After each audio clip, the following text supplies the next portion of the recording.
The sacred oath, broken DR. Sarah Chen moved through the pristine corridors of the hospital ship Mercy's End with practiced efficiency. The massive vessel, stretching nearly 3 kilometers in length, represented humanity's commitment to healing. Above all else, red crosses adorned every surface of the gleaming white hull. Universal symbols that had protected medical vessels for over 2 centuries across dozens of star systems.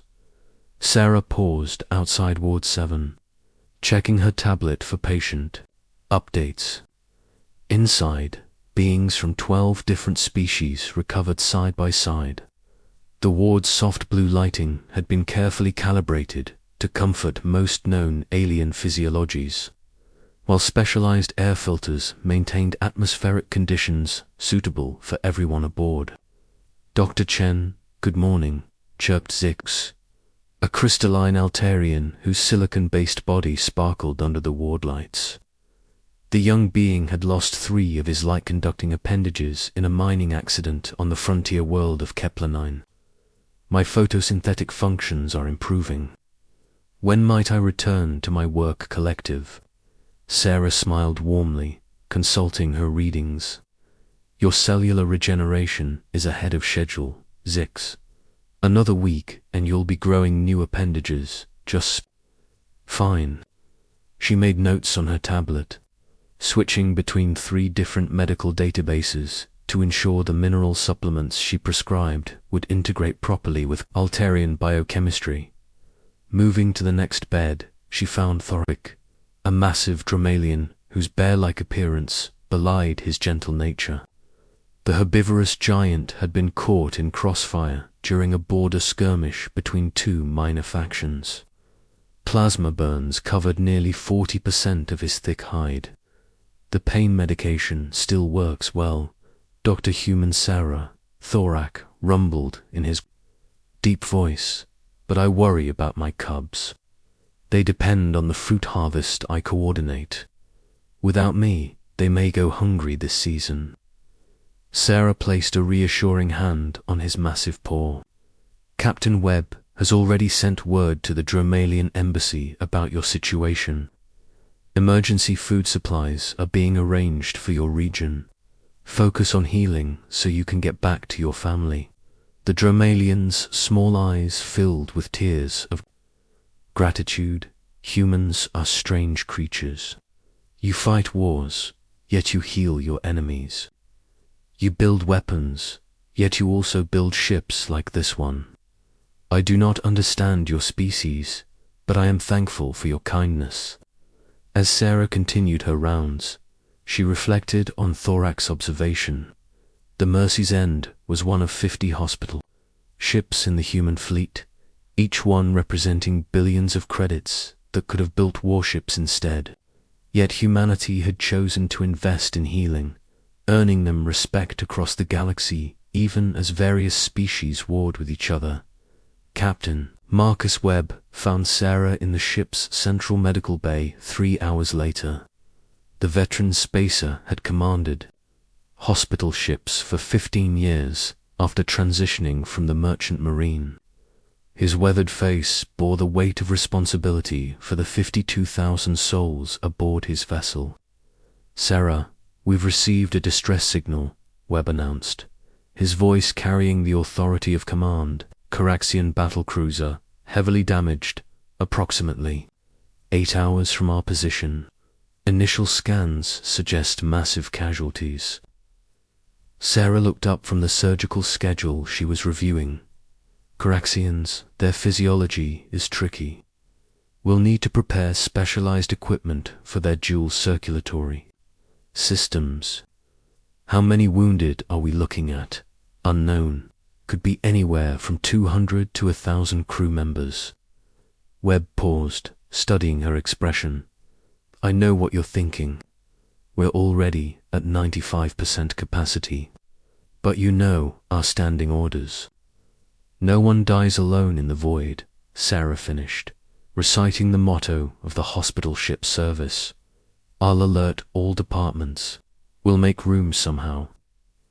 Within minutes, The entire medical staff of the Mercy's End was preparing for a massive influx of patients.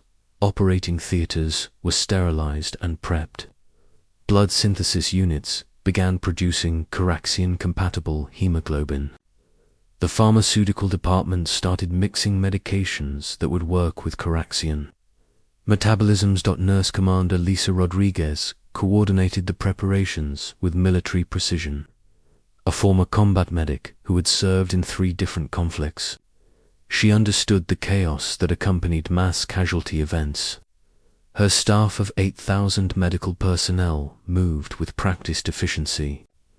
Remember, Coraxians have redundant organs in their thoracic cavity, Lisa announced over the ship's medical channel. Standard human surgical procedures won't work. Use the xenobiology protocols and don't hesitate to consult the AI medical systems if you're unsure about anything. As the Mercy's End altered course toward the distress signal, Sarah walked through the ship's various wards. The children's section housed young beings from over 20 species, many of them refugees from border conflicts. They played together, without regard for the political tensions that had displaced them, their laughter echoing through the corridors. In the rehabilitation center, former enemies worked side by side during physical therapy. A human marine and a Coraxian soldier, both recovering from similar injuries, had struck up an unlikely friendship over their shared experience of combat trauma. They pushed each other through painful exercises, their species conflict forgotten, in their mutual struggle to heal. 8 hours later, the damaged Coraxian vessel appeared on the main screen. The battlecruiser had suffered catastrophic damage, with entire sections blown away and atmosphere venting into space. Emergency beacons flickered weakly along its hull. Sensors show 847 life signs, reported the scanning officer. Many are extremely weak. We need to move fast. Captain Webb opened communications. Coraxian vessel, this is Captain Webb of the hospital ship Mercy's End. We're responding to your distress call. Prepare to receive medical assistance. Awoke. Voice crackled through the speakers, speaking in accented galactic standard. Human ship, this is Commander Vexar. We have many dying. Our medical bay was destroyed in the battle. We accept your help. The first transport shuttles launched. From the Mercy's End 30 minutes later, Sarah rode in the lead shuttle with her emergency response team, watching through the view screen as they approached the wounded vessel. The scale of destruction was overwhelming. Whole decks had been vaporized, and the remaining sections were barely holding together. Inside the Coraxian ship, the scene was heartbreaking. Wounded crew members lay in corridors, many beyond help. The Coraxians, reptilian beings with iridescent scales and multiple arms, had tried to tend to their own wounded but lacked the medical supplies and expertise needed for such massive trauma. Sarah and her team worked quickly, triaging patients and preparing them for transport. The most critical cases went first, rushed aboard medical shuttles and taken directly to the Mercy's End's operating theaters. Others were stabilized for transport and loaded onto the larger evacuation vessels. Commander Vexar, despite his own injuries, insisted on helping coordinate the evacuation. Dr. Chen, he said as Sarah treated a wounded ensign, my species has fought yours before. We have killed humans in battle. Why do you risk your lives to save us? Sarah continued working. As she replied, because you're hurt and we're doctors. That's all that matters here. We don't see enemies when we look at wounded beings. We see patients who need our help. The evacuation took 12 hours. Every wounded Coraxian was brought aboard the Mercy's End, bringing the ship's population to over 53,000. The medical staff worked in shifts, performing hundreds of surgeries and treating thousands of injuries.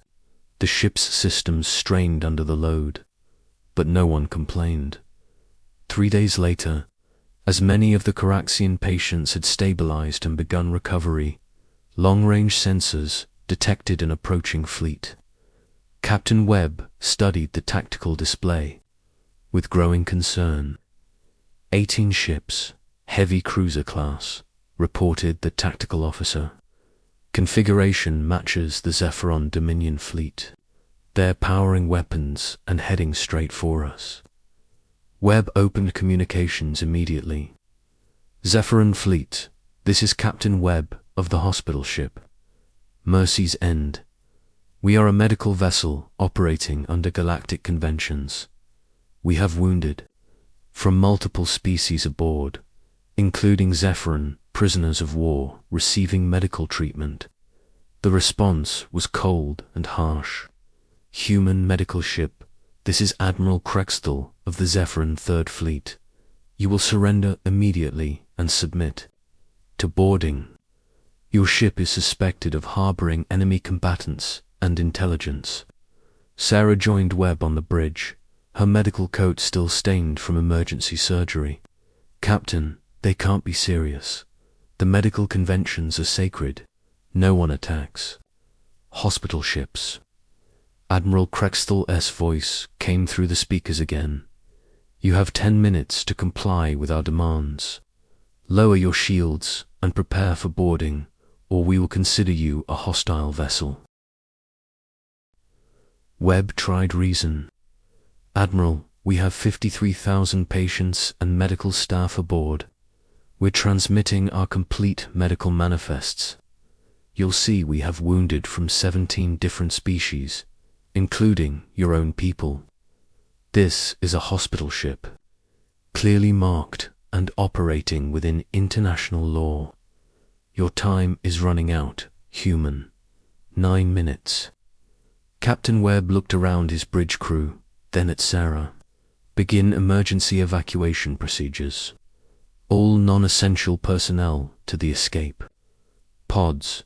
Medical staff, prepare to abandon ship with critical patients. Captain, Sarah protested, we can't evacuate 53,000 beings in 9 minutes. The escape pods can only hold a fraction of our people, and many patients can't be moved without killing them. Webb's expression was grim. Then we stay with our patients. All of us. That's who we are. The countdown reached 0. For a moment, space was silent. Then the first energy beam struck the Mercy's End. The hospital ship shuddered under the impact. Emergency lights flickered as the main power systems strained to maintain shields. Through the bridge windows, Sarah could see the other Zephyron ships opening fire. Shields down to 30%, called out the tactical officer. They're targeting our engines and life support. Another barrage of weapons fire struck the ship. This time, the impacts were more severe. Sarah's communicator erupted with emergency calls from throughout the vessel. Medical wards were losing power. Patients were being thrown from their beds. The children's ward reported injuries from falling debris. Captain Webb grabbed the ship communicator. All stations. This is the captain. Hospital ship Mercy's End is under attack. We are a medical vessel with 53,000 patients and medical staff aboard. Mayday, mayday, mayday. The attacks continued for 20 agonizing minutes. Section by section, the Mercy's End was torn apart. Medical bays that had housed thousands of recovering patients were vaporized. Operating theaters where doctors had worked around the clock to save lives were reduced to twisted metal and floating debris. Sarah found herself helping to evacuate the children's ward when the final devastating attack came. A massive energy beam struck the ship's central core, causing a cascade failure throughout all systems. The last thing she saw was a young Altarian child, barely old enough to understand what was happening, reaching out for help as the section's hull began to buckle. The Mercy's end broke apart in a brilliant explosion that lit up the surrounding space. Of the 53,000 souls aboard, fewer than 3,000 made it to escape pods. The rest, patients and medical staff alike, died in the cold void of space. Among the survivors was Captain Webb, badly injured but alive in an escape pod with 37 others. As their pod drifted away from the debris field, he activated an emergency beacon and began transmitting on all frequencies. "This is Captain Marcus Webb of the hospital ship, Mercy's End. We have been attacked and destroyed by Zephyrin forces while operating as a medical vessel. Over 50,000 patients and medical staff are dead. The Red Crosses meant nothing to them. The sacred oath has been broken. The message would take 6 days to reach Earth. When it did, humanity would respond in a way the galaxy had never seen before. When Earth's children fall, the stars themselves weep. Admiral Janet Harrison stood in the command center of Earth's orbital defense platform, staring at the holographic display that showed the scattered debris field where the Mercy's End had once provided healing and hope. The transmitted logs from the escape pods played on repeat, Captain Webb's final message echoing through the chamber. The sacred oath has been broken. Around her, the command staff worked in stunned silence. Fleet communications buzzed with incoming reports from across human space. Every naval base, every orbital station, every colony world was requesting permission to deploy forces. The attack on the hospital ship had shocked humanity to its core. General Robert Kane, Chief of Military Strategic Command, approached with a grim expression. His weathered face reflected the emotions of every human who had learned of the massacre. "Admiral, we're receiving deployment requests from every fleet commander in human space. They want blood for this." "How many ships are we talking about, General?" Harrison asked, her voice carefully controlled despite the rage burning in her chest. Kane consulted his tactical display. "Every available vessel. The Colonial Defense Fleet is requesting permission to abandon their patrol routes. The Merchant Marine is volunteering converted freighters.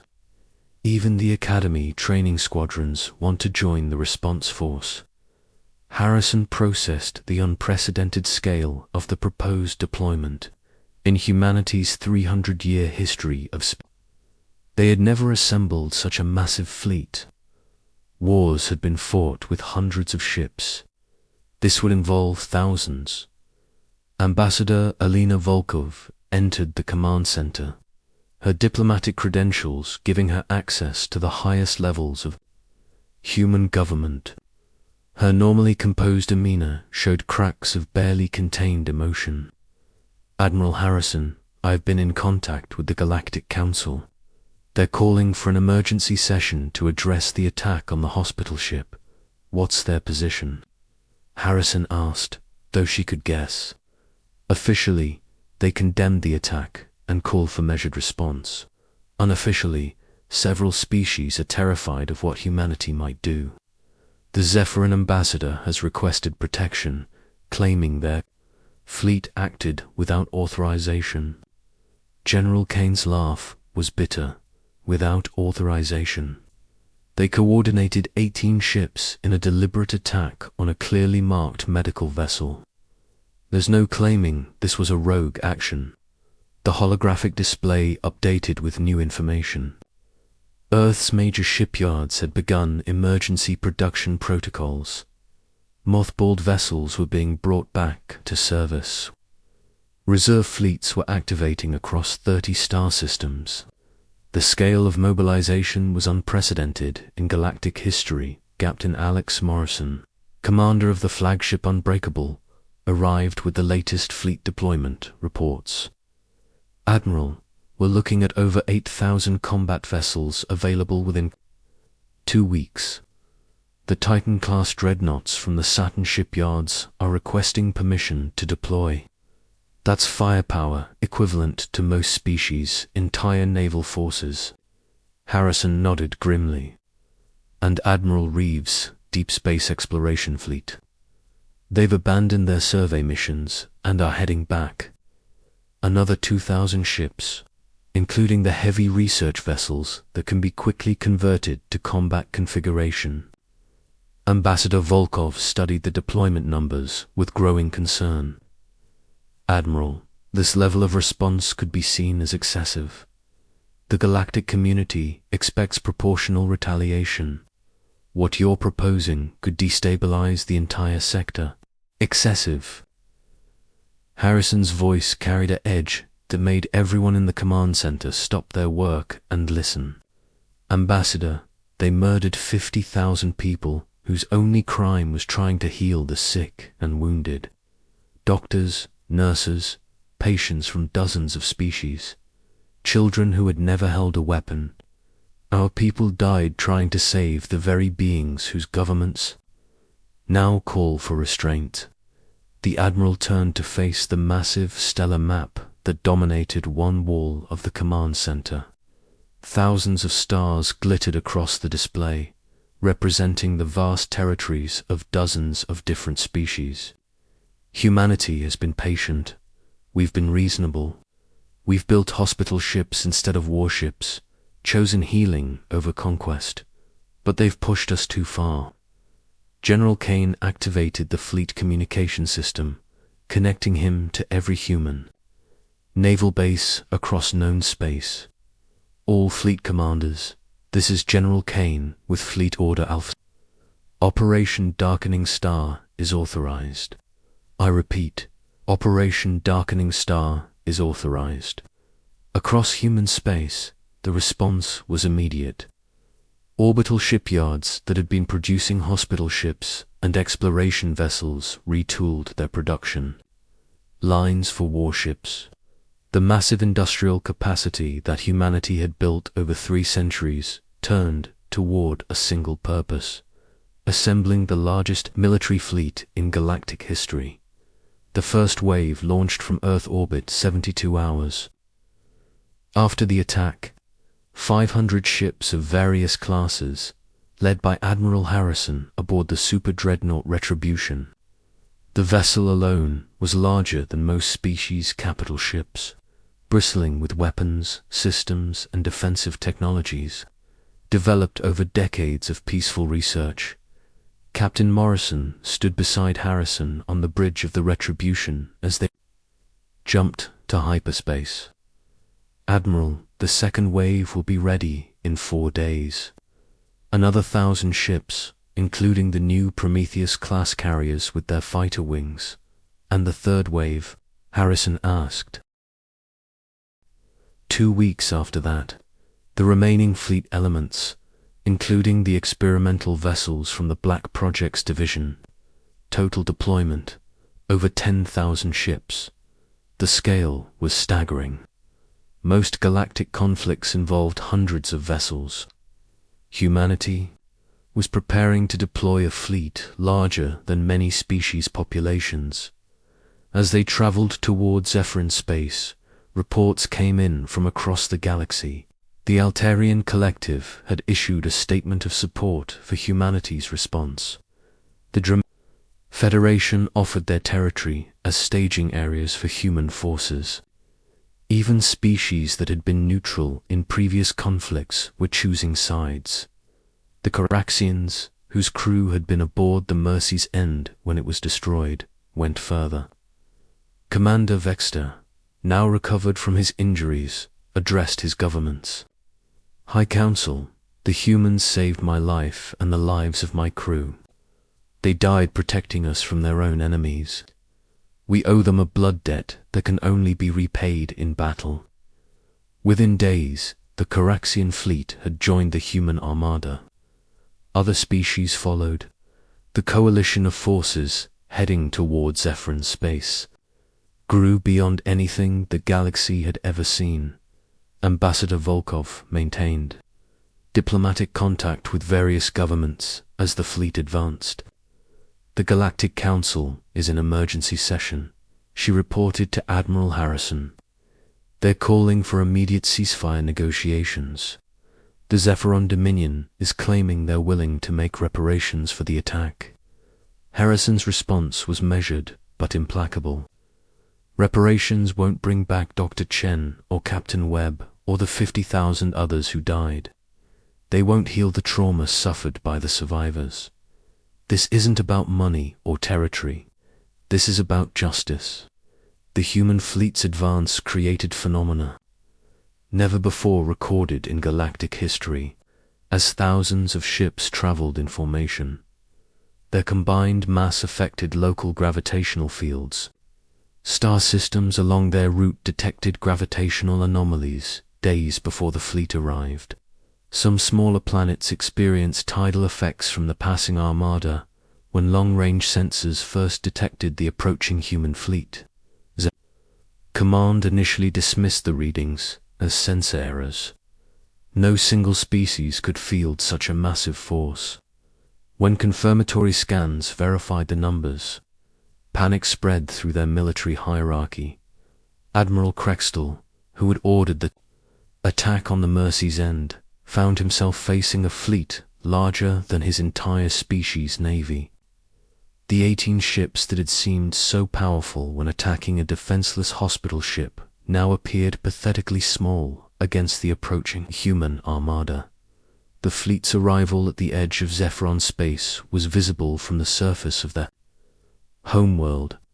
Thousands of ships formed a massive formation that blocked out portions of the night sky. The psychological impact was as devastating as any weapon. Admiral Harrison established communications with the Zephyron government directly. This is Admiral Harrison of the human fleet. We are here for justice. You attacked and destroyed a hospital ship, murdering 50,000 innocent beings. Your actions have consequences. The Zephyron Chancellor, a being whose species had ruled their territory for over a millennium, found himself facing an unprecedented situation. Admiral Harrison, we are prepared to offer compensation for the regrettable incident involving your medical vessel. Surely we can resolve this through negotiation. Regrettable incident. Harrison's voice carried the combined anger of billions of humans. You ordered a deliberate attack on a hospital ship. Your admiral coordinated 18 warships in the systematic murder of doctors, nurses, and patients. There is no negotiation here. The display of force was unlike anything in recorded galactic history. Human ships filled the space around 3 star systems, their combined presence creating sensor shadows that extended for light hours in every direction. Smaller species vessels looked like insects compared to the massive human dreadnoughts. But the most terrifying aspect wasn't the size of the fleet or the power of individual ships. It was the coordination. 10,000 vessels moving as one, responding to commands with precision that spoke of decades of training and preparation. Humanity had revealed a military capacity that most species hadn't suspected existed.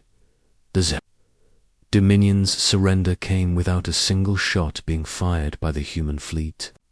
Faced with overwhelming force, their government agreed to turn over Admiral Krextel and his entire command structure for trial.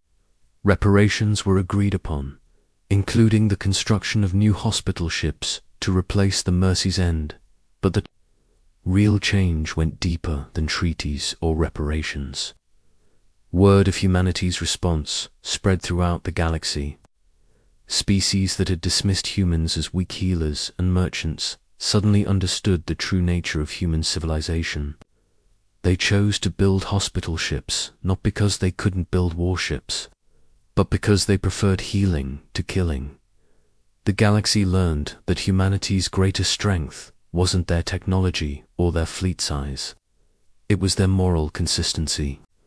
When their healers were murdered, every human world, every human ship, Every human settlement had responded as one.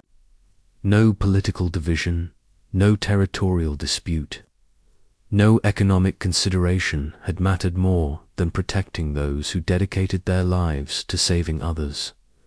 In the aftermath, as the massive human fleet returned to their various bases and patrol routes, the galaxy settled into a new equilibrium. Medical vessels of all species flew with new confidence, knowing that the attack on the Mercy's End had established a precedent. Those who healed would be protected by those who could fight. Dr. Sarah, Chen, and Captain Marcus Webb were posthumously awarded the Galactic Medal of Honor, the first humans to receive the recognition. Their names joined the memorial wall aboard every hospital ship in human space, reminding future generations of medical personnel that their service was sacred, and that humanity would darken the stars themselves to protect those who chose to heal rather than harm. The Mercy's End was gone, but its legacy lived on in the knowledge that in a galaxy full of violence and hatred, there remained those who would risk everything to save lives, and those who would sacrifice anything to protect them.